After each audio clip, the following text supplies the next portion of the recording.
Hari ini kita akan ngobrol bareng ya teman-teman, ngobrol bareng terkait tentang tugas kita, tugas kelompok di agenda yang ketiga. Nah, ngobrol kita kali ini ada temanya ya teman-teman, temanya yaitu tentang ngobati. Ngobati itu apa? Tentang ngobrol bareng tokoh inspiratif.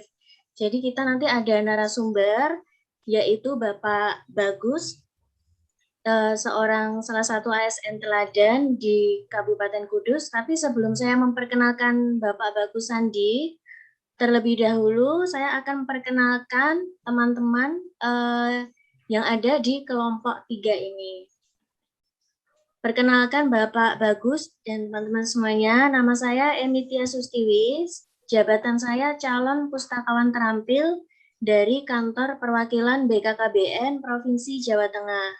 Silakan untuk teman-teman, silakan untuk memperkenalkan diri. Mas Amin bisa? Baik, terima kasih Mbak Emi atas waktunya. Kenalkan, nama saya Amin Rais, saya jabatannya sebagai penyuluh KB terampil unit kerja perwakilan BKKBN Provinsi Jawa Tengah. Salam kenal untuk Pak Bagus dan teman-teman semuanya. Terima kasih. Selanjutnya silakan Mbak Revia. Ya, selamat siang Bapak. Perkenalkan, nama saya Revia Dwi Aktarina, jabatannya calon peranata komputer terampil dari BKKBN Provinsi Lampung. Itu saja, terima kasih. Terima kasih Mbak Revia. Mbak Parapita, silahkan perkenalkan diri.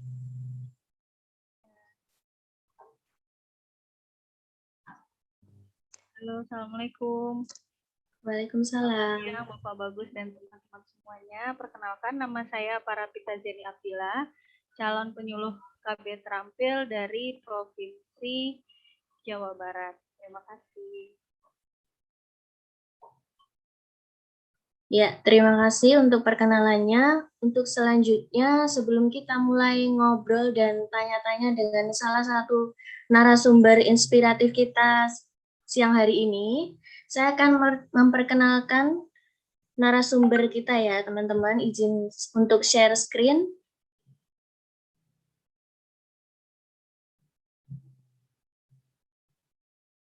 Sudah terlihat ya. Narasumber kita hari ini adalah Bapak Bagus Sandi Tratama, yaitu penyuluh KB ahli muda dari Kabupaten Kudus. Memiliki 2 orang putra dan beralamat di Perum Salam Indah, RW 3, RT 2, Desa Dirsalam, Kecamatan Bae, Kudus. Nah, prestasinya selama menjadi ASN ini lumayan banyak ya teman-teman. Salah satunya peringkat ketiga di Diklat Prajabatan CPNS Kabupaten Kudus tahun 2011. Peringkat 2 latihan dasar umum Jabatan Penyuluh KB tahun 2015. Lalu peringkat kedua pengelola data KB terbaik se-Jawa Tengah tahun 2018. Dan yang terakhir ada ASN Teladan tahun 2019 di Dinsos P3 AP2KB Kabupaten Kudus. Oke. Selamat siang Bapak Bagus Sandi. Ya, selamat siang. Assalamualaikum warahmatullahi wabarakatuh. Waalaikumsalam warahmatullahi wabarakatuh. Terima kasih Bapak sudah bergabung di dalam ngobrol bareng tokoh inspiratif kali ini ya Bapak ya.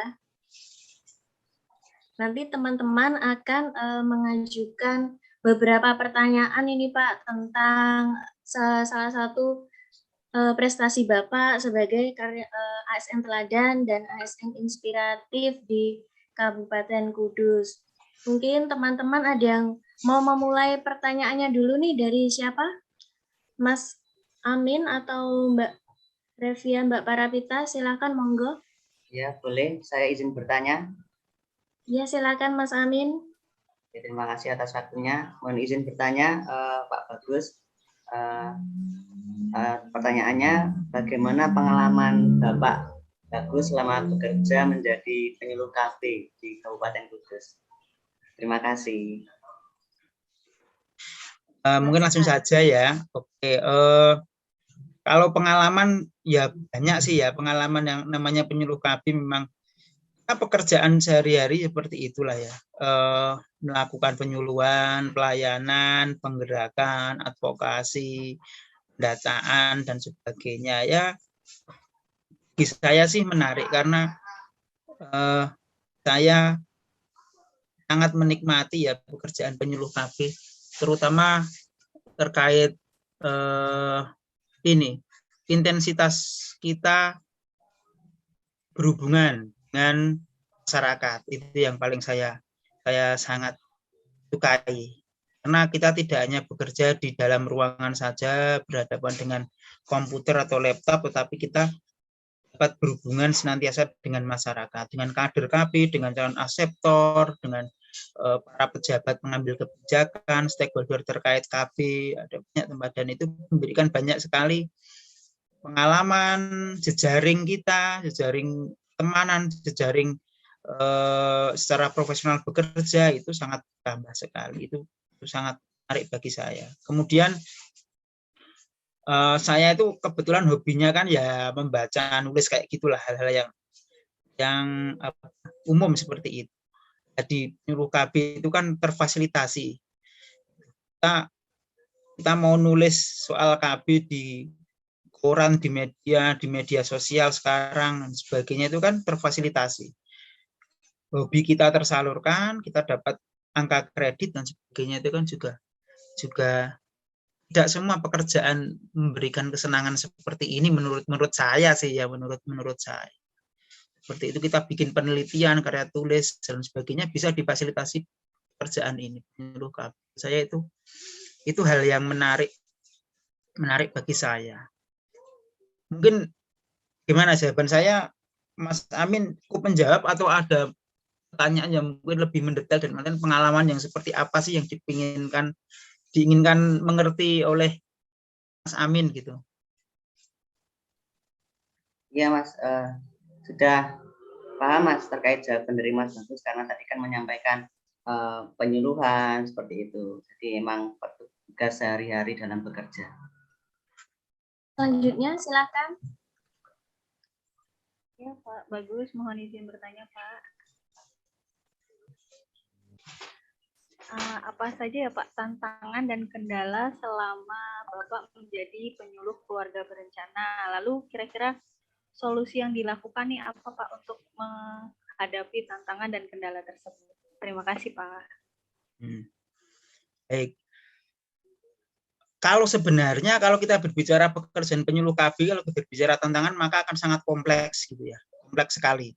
Mulai dari tantangan di internal diri kita sendiri, kemudian tantangan di lingkup kerja kita. Lingkup kerja kita itu ya bersama kawan seprofesi, dengan pekerjaan internal kita, maksudnya juga dengan atasan kita pengambil kebijakan dan sebagainya, seperti itu juga tantangan. Yang ketiga tentu saja ya tantangan kepada objek-objek kerja kita di lapangan ya, seperti kader, aseptor, bagaimana mengelola, membina kader yang baik, membina calon aseptor yang baik dan sebagainya, itu juga tantangan menurut kami. Tantangan sangat kompleks sebenarnya di lapangan. Tetapi ya kita bekerja sebagai penyuluh KB kan tidak sehari, 2 hari, 3 hari kan. Bisa saja 5 tahun, 10 tahun, maka ya kita harus siap dengan konsekuensi itu, dan kita harus menjadi pintar-pintar mensiasati semua tantangan tersebut dengan kemampuan kita. Dan cara apa? Kalau yang pertama, kalau saya jelas meningkatkan kompetensi kita sebagai pegawai, apapun itu pegawainya. Kalau saya sebagai PKP, maka saya akan meningkatkan kompetensi saya sebagai PKP. Dengan cara apa? Ya banyak membaca, banyak terjun di lapangan. Kalau kita semakin banyak terjun di lapangan, maka kita akan semakin banyak insight, banyak pengalaman baru, pengetahuan baru di lapangan, dan itu akan menambah jam terbang kita, minimal jam terbang kita, pengalaman kita seperti itu. Kita juga perlu banyak membaca apa? Aturan-aturan baru, pengetahuan baru. Jangan saya dulu 10 tahun yang lalu jadi PLKB awal nggak tahu apa itu stunting. Stunting kita dulu penyuluh KB hanya berbicara soal alat kontrasepsi, kondom, pil, IUD, implan gitu. Tapi saat ini kita harus juga paham apa itu stunting. Kalau kita tidak mau belajar ya kita akan sangat kesulitan di lapangan memahami apa itu stunting seperti itu. Itu banyak membaca peraturan baru, pengetahuan baru terkait tanggung jawab kita. Itu. Kemudian yang ketiga adalah kreativitas. Kreativitas inovasi itu perlu, penting. Dengan banyaknya tantangan yang kita hadapi di lapangan, problematik itu kita dituntut untuk berpikir kreatif, inovasi. Kalau kita hanya sekedar bekerja seperti biasa, itu ya terkadang pertama kita mungkin akan menjadi mentok ya, cuma gitu-gitu aja terus mentok, dan ya kan indikator dan sebagainya ya mungkin ya hanya pas bandrol, jangan pas bandrol seperti itu ya. Tapi kita harus dituntut untuk kreatif, inovasi, gimana menyelesaikan setiap masalah yang ada itu tujuannya tercapai, tetapi dengan cara yang apa ya, seminimal mungkin lah, efektif, efisien ya, seperti itu.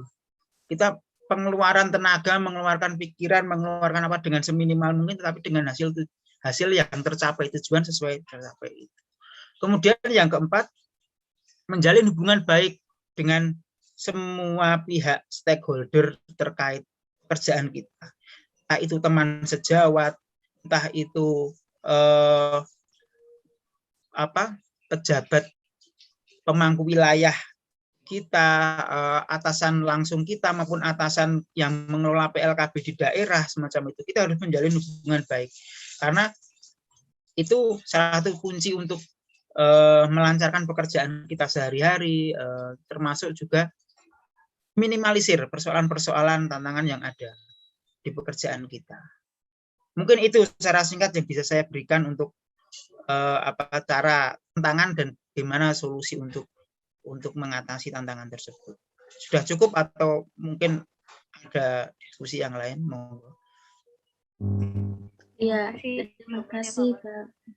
Ya, terima kasih, Bapak. Selanjutnya, Mbak Revia mungkin bisa memberikan pertanyaan secara singkat ya, Mbak Revia ya. Silakan, Mbak Revia.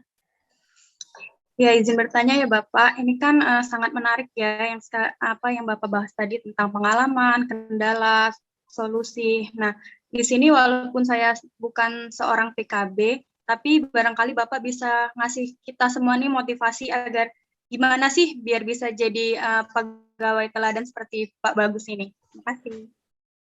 Jadi yang pertama, kemudian jangan berpikir kemudian terus menjadi ASN teladan gitu.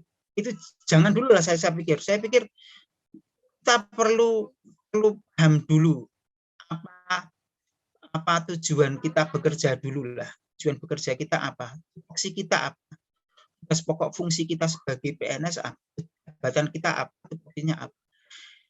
Kalau insya Allah kalau kita melaksanakan tupoksi itu sebaik-baiknya, semaksimalnya, sekreatif mungkin, seinovatif mungkin, saya yakin kok nanti orang di luar sana siapapun itu mungkin akan mengapresiasi kita, dan itu kan hanya sekedar bonus ya, tidak menjadi sebuah tujuan utama saya. Tujuan utamanya kan sebenarnya kalau saya pribadi sebenarnya ketika kita melaksanakan program-program kegiatan KKBN Bangga Kencana itu saya menyadari bahwa program itu kalau berjalan di lapangan secara optimal, maka bermanfaatannya atau manfaatnya pasti bisa dirasakan oleh masyarakat. Itu. Kalau tidak bermanfaat, saya nggak mau melaksanakan itu. Saya meyakini bahwa program Bangga Kencana itu bermanfaat bagi masyarakat. Maka saya mau melaksanakan itu sebaiknya, semaksimalnya. Karena saya yakin itu bermanfaat bagi masyarakat. Itu aja jenengan pegang. Kami itu voksi, laksanakan sebaik-baiknya, sekreatif mungkin, seinovatif jenengan. Anda ini kan anak-anak muda, mungkin 10 tahun di bawah saya, 5 tahun, 8 tahun di bawah saya, yang mungkin lebih canggih, lebih kreatif, apalagi kalau terkait hal-hal yang berbau internet, berbau media sosial. Saya yakin Anda akan jauh lebih